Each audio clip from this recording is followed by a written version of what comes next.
Here is another example of the creation of Lichtenberg figures on wood.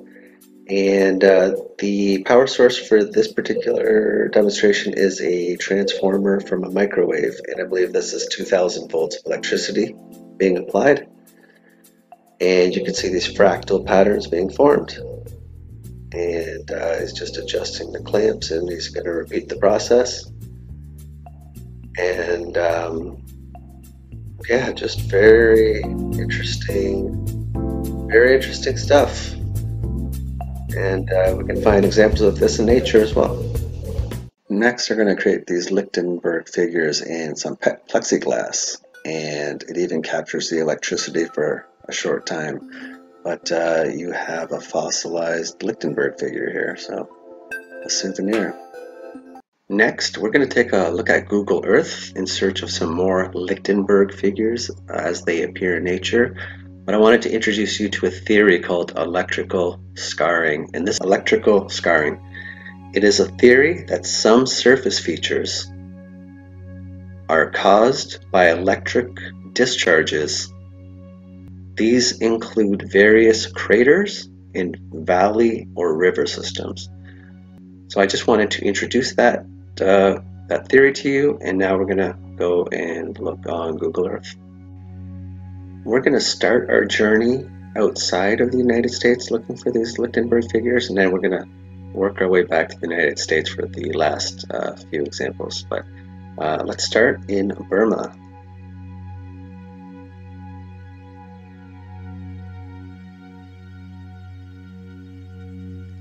And now let's go to Afghanistan.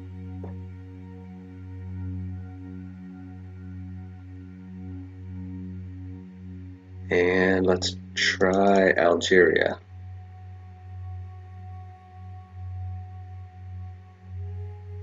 This one's quite extensive. Now we're going to go to Saudi Arabia.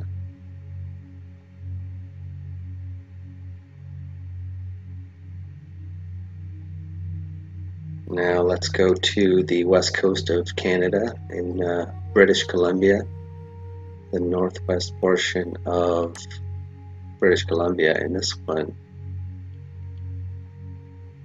is, I mean, it is, look at the area that this encompasses. I mean, these branching patterns that you see during electrical discharges, they seem to appear all over our planet. So let's take a look at Spain next.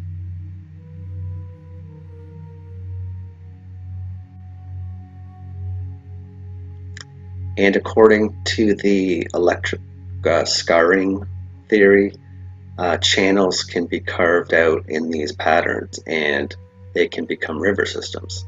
So this might be a good example of one here. Well, let's go to Australia.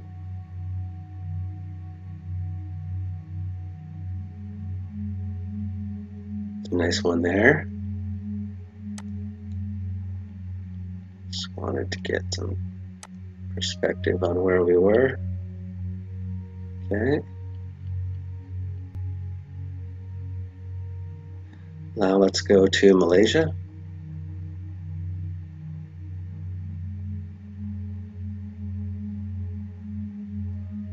And again, another river system which may not have been created by natural geological processes, or not only electrical scarring from an event could have been the cause of that, potentially. Let's go to Seoul, South Korea. And again, another interesting example. And the last one outside of the United States, and this is probably my favorite one outside of the United States, and it's in Egypt. And yeah, this is great. Look. So look at this. I mean, it's very extensive, but very clear. And you could see where the electrical scarring happened. Channels were dug out, filled with water, and then it dissipated, but it still kind of it didn't dig out the same channels, but it dissipated here, but you still have the scarring. I mean, look at this. Wow. Yikes, look at that. I mean, whoa.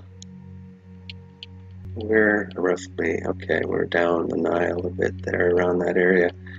I mean, yeah, wow, that one, I enjoyed looking at that one. So now let's go back to the United States, and there's going to be an interesting one to notice in the United States, but we'll start off in New Mexico.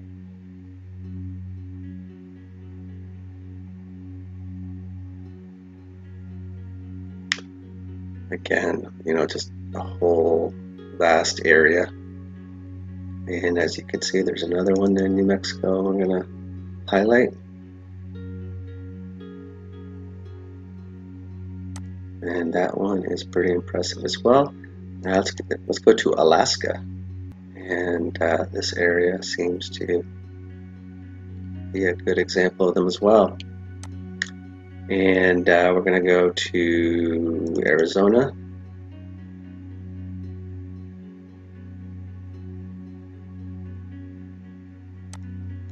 Again, these extensive patterns here. And Colorado.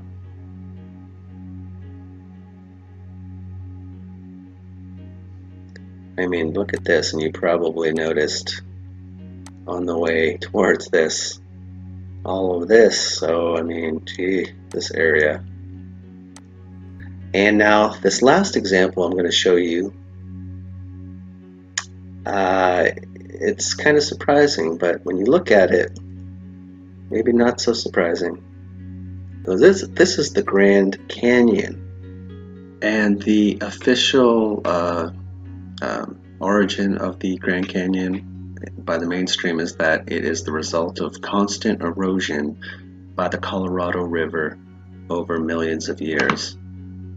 But this idea of electrical scarring that causes some of the surface features we see on the Earth, this is very similar to the patterns you see during electrical discharge events, and it can create these valleys and river systems. So these Lichtenberg patterns or figures, they don't just appear in nature, they can actually be observed on people during lightning strikes. People have been struck by lightning. Interestingly, when lightning strikes some people, they develop these Lichtenberg figures across their skin. They're sometimes referred to as lightning flowers. And they do go away usually after a few hours, and sometimes it takes a couple of days.